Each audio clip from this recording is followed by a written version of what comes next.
You are told that exhaustion is personal, that if you are tired, it is because you are weak, that if your spirit feels heavy, it is because you did not work hard enough, plan smart enough, compete fiercely enough. This is the first lie of the system. You are tired not because you have failed, but because you are being used.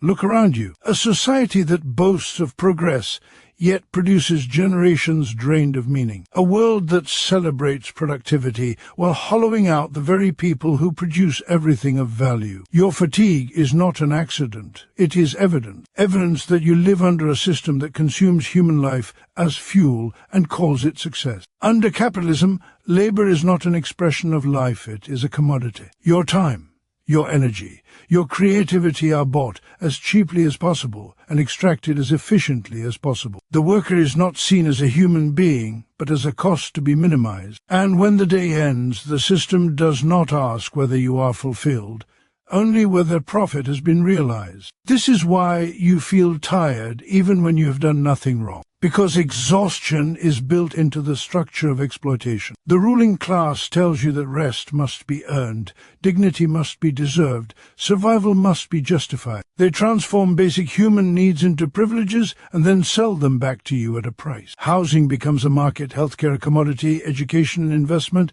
and even joy a product. Life itself is fractured into transactions. And what is taken from you is not only your labor, but your sense of purpose. Alienation is the silent violence of capitalism. You are alienated from the product of your work, which you do not own. Alienated from the process of work, which you do not control. Alienated from your fellow workers, whom you are forced to compete against. And finally, alienated from yourself, from your own creative, social, human essence. This is not merely economic theft. It is spiritual theft. You are told to blame yourself for burnout while the system runs on burnout. You are told to practice self-care while living in conditions that make genuine care impossible. You are encouraged to meditate, to optimize, to adapt, never to question who benefits from your exhaustion. But let us be clear. A system that requires the exhaustion of the many for the comfort of the few is not broken. It is functioning exactly as designed. The wealth you create does not disappear, it accumulates. It rises upward, concentrating in the hands of those who do not labor but command labor. The capitalist grows rich not because they work harder but because they own. Ownership, not effort, is the true source of power in this society. And so long as the worker stands alone, this power appears invincible. That is why the system isolates you. It individualizes your suffering. It tells you your struggle is private, your failure personal, your fatigue psychological. It hides the collective nature of exploitation so that you never recognize yourself in the condition of others. But the moment you see that your exhaustion is shared, that millions feel the same weight, the same anxiety, the same quiet despair, the illusion begins to crack. Your tiredness is not shameful. It is political. It is the body's refusal to be endlessly consumed. It is the mind's protest against meaningless labor. It is the quiet knowledge that life was meant to be more than survival under supervision. And here lies the revolutionary truth: the working class holds immense power, not despite its exhaustion, but because of it. For the same system that drains you also depends entirely upon you. Every factory, every office, every machine, every algorithm, every profit exists only because workers make it so. When workers recognize themselves as a class, when they organize, unite, and act collectively, the foundations of exploitation tremble. No individual escape will save you. No personal success will dismantle a system built on inequality. Only collective struggle can transform the conditions of life itself. The task before you is not to adapt to exhaustion, but to abolish its cause, to reclaim labor as a human activity, not a punishment, to reclaim time as life, not a resource to be sold, to reclaim society as a collective project, not a marketplace. The ruling class fears this awakening more than any crisis. For once workers understand that their fatigue is not failure, but evidence of exploitation, obedience collapses, guilt dissolves, and in its place rises consciousness. You are tired because you carry a world that is not yours on your back. But you are also powerful because without you that world cannot stand. Workers of the world have nothing to lose but their exhaustion, and a future to gain. Exhaustion is often framed as a personal deficiency, a sign that one has not worked hard enough, that one is lacking discipline, or that one is somehow incapable of keeping up with the demands placed upon them. Society tells the individual that if they feel tired, if they struggle to maintain the relentless pace of modern life, it must be because they are insufficient, because they have failed in some moral or practical sense. This narrative is comforting for those who benefit from the labor of others, because it shifts the responsibility for systemic oppression onto the shoulders of the oppressed themselves. It allows those in power to maintain a veneer of fairness, to claim that everyone has the same opportunities, and that failure is simply the result of personal shortcomings. Yet the truth is entirely different. Exhaustion is not a private issue, it is a structural reality. It is produced, nurtured, and exploited by a system that thrives on the labor, energy, and time of its workers. The working class, the backbone of society, is drained not because they are lazy or incapable, but because the conditions under which they live and work are designed to extract every ounce of effort without concern for human well-being. Labor is treated as a commodity, a resource to be exploited to the fullest extent, and the human being who produces it is often reduced to a mere instrument. In factories, offices, warehouses, and digital platforms, people are expected to perform endlessly to be available, productive, and adaptable, all while the benefits of their labor are siphoned away and concentrated in the hands of the few. The system does not merely demand work, it demands obedience to schedule, metrics, and hierarchies that serve profit rather than people. Work under capitalism is rarely organized for the fulfillment or growth of the worker. Instead, it is structured to maximize output, minimize costs, and maintain a constant rhythm of production. The body becomes a machine, the mind a tool, and exhaustion is the inevitable consequence of this relentless extraction. Even outside formal labor, the pressures of survival, paying rent, managing debt, securing health care, sustaining education impose an additional layer of strain. The system insists that life itself be productive, that every moment be accounted for, that idleness or rest is failure. This ceaseless demand, this structural overextension, ensures that exhaustion is widespread, normalized, and misunderstood as a personal problem rather than a political one. The ideology of individualism plays a crucial role in maintaining this misunderstanding. By framing fatigue as a private flaw, capitalism obscures the collective nature of exploitation. Workers are isolated, competing against one another for scarce opportunities, praised for grit while penalized for being human. Social networks, communities, and relationships are weakened because people are too tired to build solidarity or resist. Education and media reinforce these ideas, teaching that resilience is a matter of personal rather than collective transformation. Consequently, people internalize their exhaustion, feel shame for needing rest,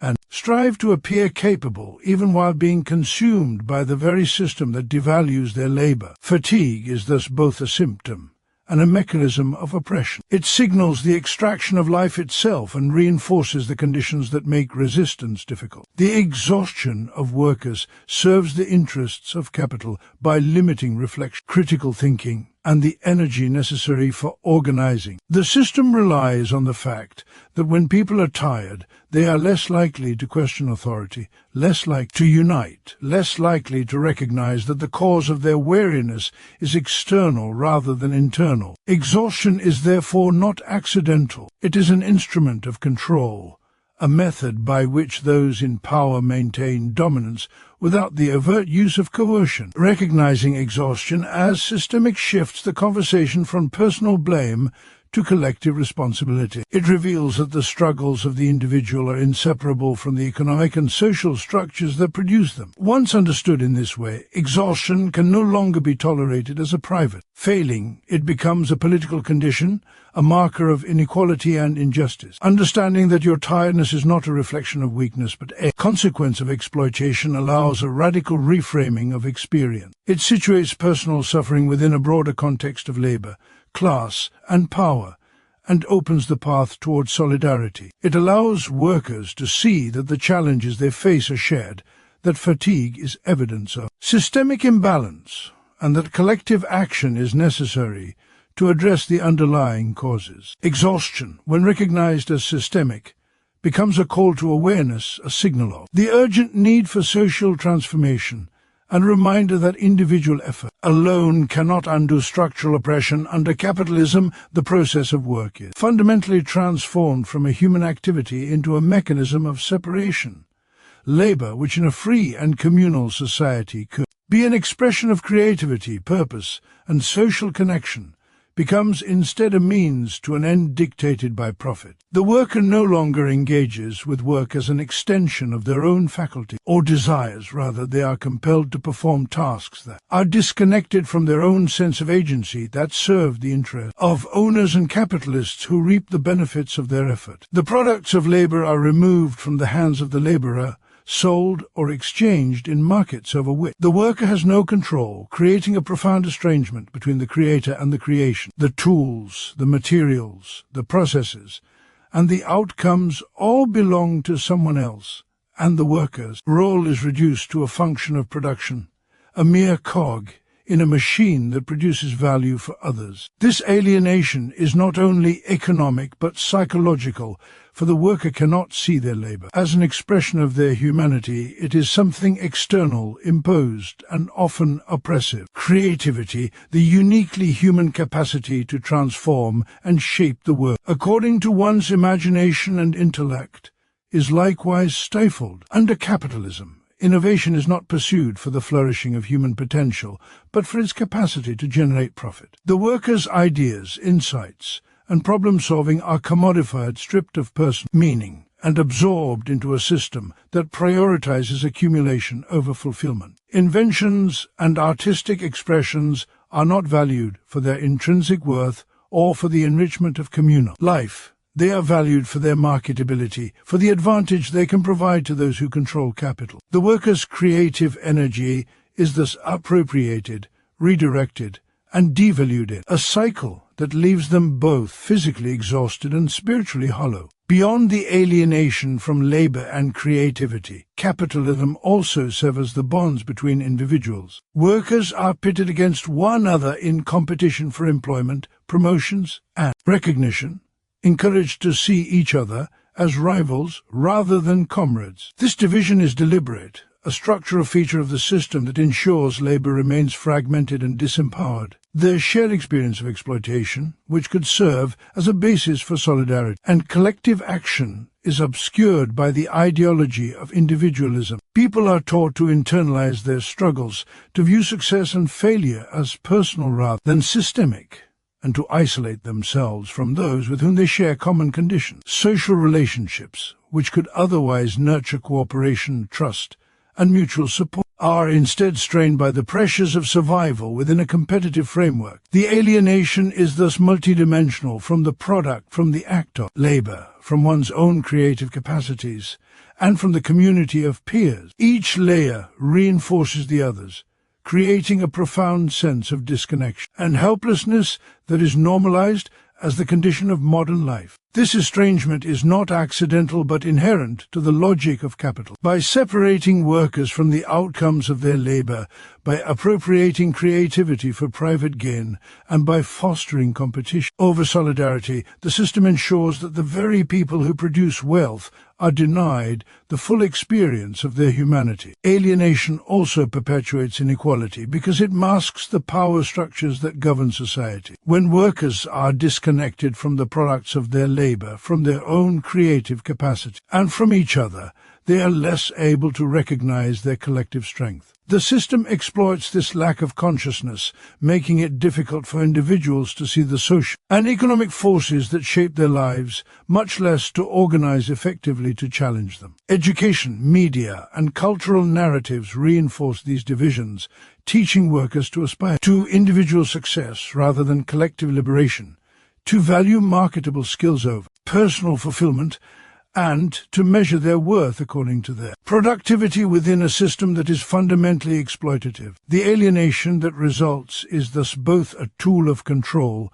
and a source of suffering. It diminishes the sense of purpose and meaning in work, leaving the worker fatigued and disoriented, estranged from the very capacities that define their human potential. It undermines relationships, fostering isolation and mistrust, while simultaneously extracting the value of labor for the enrichment of a minority who remain detached from the toil they benefit from. Recognizing this alienation is the first step toward overcoming it, for the awareness of disconnection illuminates the possibilities for reconnection not only with one's own labor and creativity but with fellow workers. Understanding the structural causes of alienation reveals that these conditions are not natural or inevitable but socially produced, and therefore socially transformable, highlighting the necessity of collective action, solidarity and systemic change as the path toward restoring the unity of labor, creativity, and human community. Fatigue is often misunderstood in contemporary society as a personal flaw,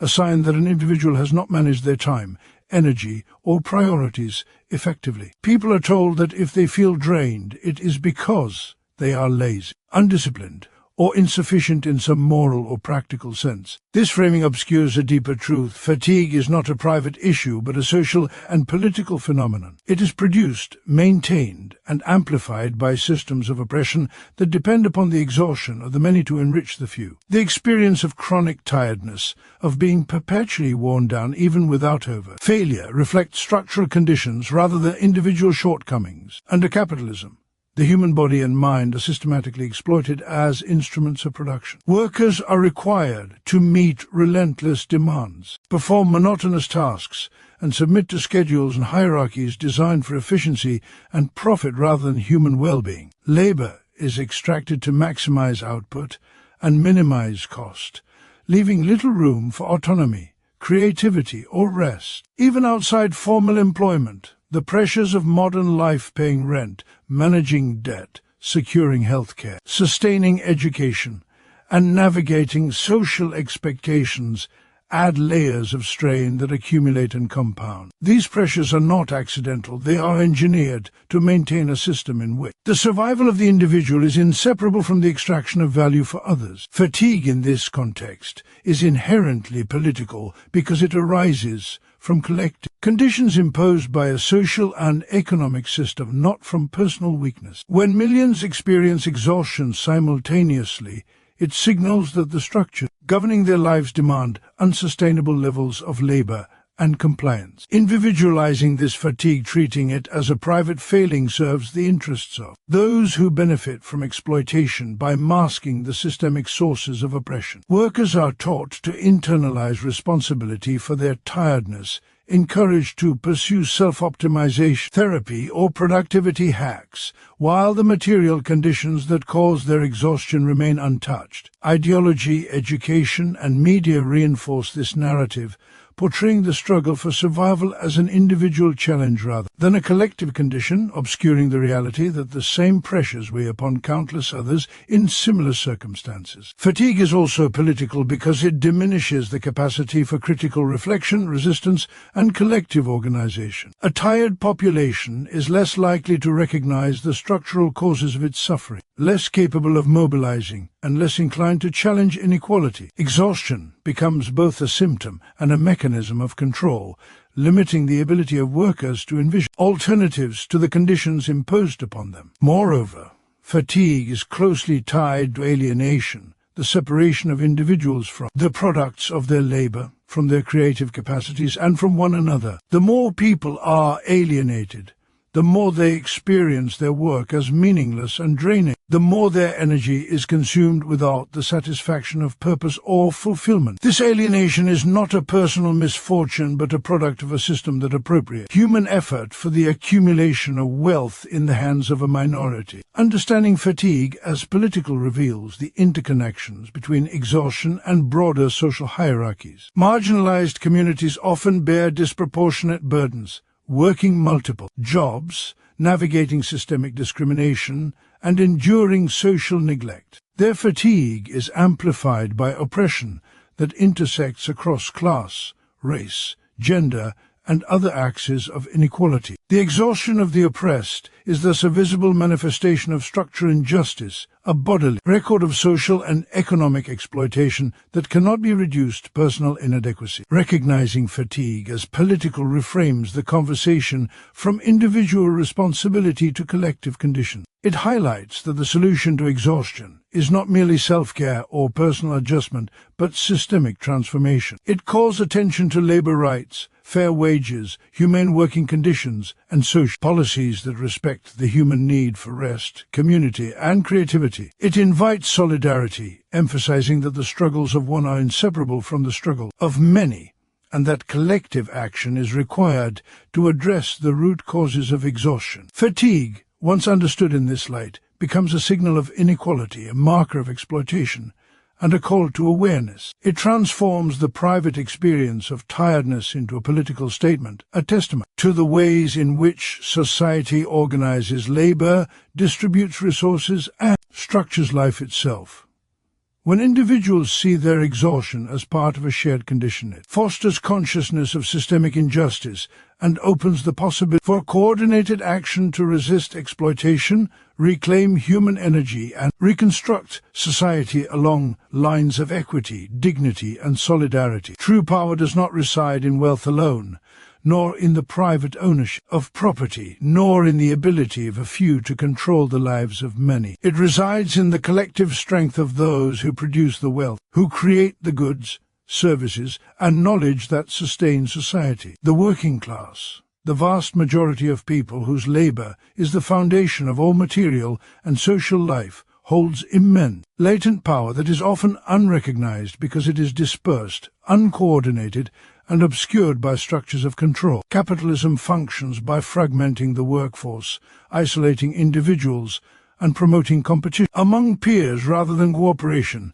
thereby concealing the very strength that exists in numbers. Yet the truth remains immutable. If the workers of the world were to unite, the foundations of the system that exploits them would shake. The unity of the working class is not merely a moral or ideological notion. It is an objective reality grounded in the interdependence of society. Factories, farms, offices, and infrastructures operate only because laborers perform their functions, often under conditions that are exploitative and dehumanizing. Without their participation, the mechanisms of production, distribution, and reproduction of society itself would falter. This collective dependence represents an enormous reservoir of power that lies dormant as long as workers remain divided, alienated, and unaware of their shared interests. Organization transforms this latent potential into active force. Unity alone is insufficient if it is abstract. It must be channeled through deliberate coordination, strategy, and collective action.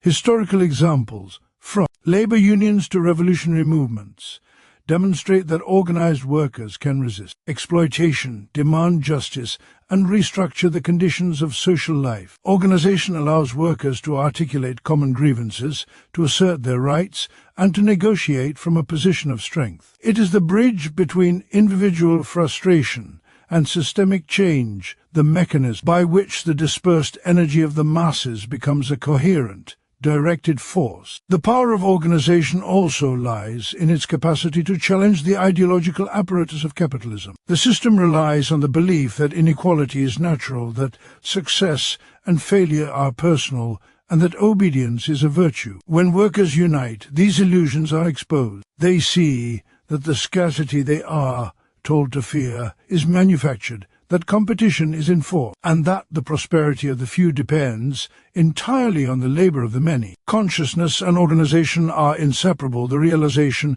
of shared interests fuel collective action, and collective action strengthens awareness of systemic injustice. Furthermore, unity and organization empower workers not only to resist exploitation, but to envision alternatives. When laborers recognize their shared strength, they can propose and implement social arrangements that prioritize human need over profit, cooperation over competition, and dignity over accumulation. The working class, organized and conscious, becomes the agent of transformation, capable of dismantling structures that perpetuate inequality and constructing new systems that restore control of labor, resources, and decision-making to those who create value. This power is revolutionary because it challenges the fundamental assumptions of the existing order. It is not a reformist or incremental force alone. It is capable of restructuring society itself, of overturning the hierarchies that concentrate wealth and authority in the hands of a few. Yet achieving this power requires more than spontaneous solidarity.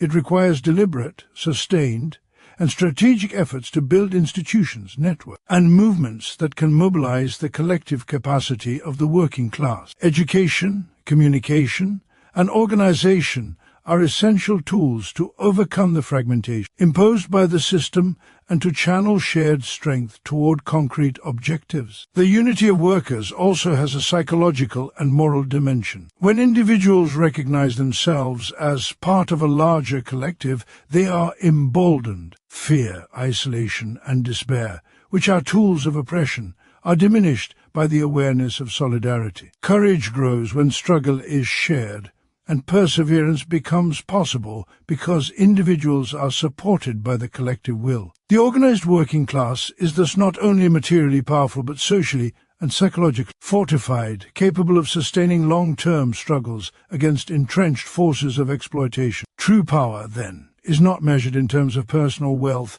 influence over others, or the ability to dominate. It is measured by the capacity of those who produce society to assert their collective strength, to organize their shared interests, and to act in unison to transform the structures that govern their lives. The worker who recognizes their connection to millions of others, and who participates in coordinated efforts to reclaim dignity, control, and justice, embodies the essence of this power. It is through unity and organization that the working class transcends the limitations imposed by fragmentation and alienation, that they convert latent potential into active force, and that they become the decisive agent, capable of reshaping the social, economic, and political order itself. Liberation is often misunderstood under the conditions of oppression as something that can be achieved through compromise, adaptation, or endurance. People are taught to adjust themselves to the circumstances imposed upon them, to find ways to survive within the boundaries set by those in power,